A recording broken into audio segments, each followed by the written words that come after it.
The story takes place a few years ago when I worked as a food delivery driver. One day, like any other, I received an order for delivery to a specific address. I arrived at the designated location, but something felt strange.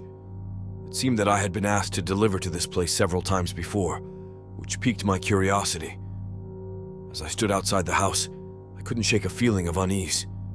The neighborhood was quiet, with dimly lit streets and an eerie silence hanging in the air. While I hesitated for a moment, debating whether to proceed with the delivery or not, I reminded myself that it was just my imagination playing tricks on me.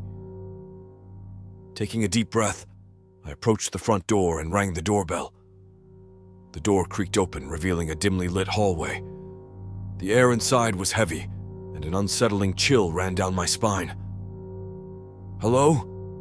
Delivery for customer's name," I called out, hoping for a response. Silence greeted my words, and an uncomfortable feeling settled in the pit of my stomach.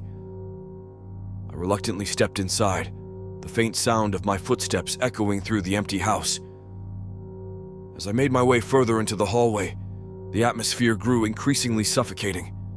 I couldn't ignore the gnawing feeling that something was terribly wrong.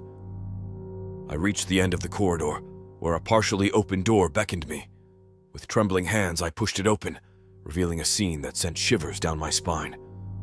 The room was filled with eerie, flickering candlelight, casting strange shadows on the walls. The air was thick with an unpleasant smell, like a mixture of dampness and decay.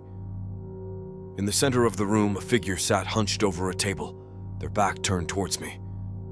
I hesitated for a moment, unsure of what to do next. The figure slowly turned its head, revealing a face that sent chills down my spine. Their eyes burned with an unnatural intensity, and a menacing grin spread across their face. "Welcome," they whispered, their voice sending shivers down my spine.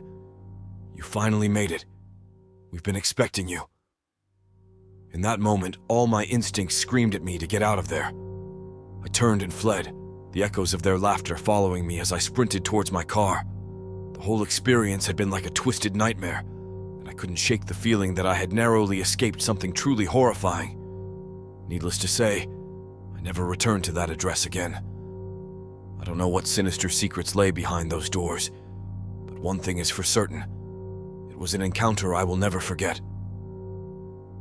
The memory of that night continues to haunt me, a constant reminder that some doors are better left unopened,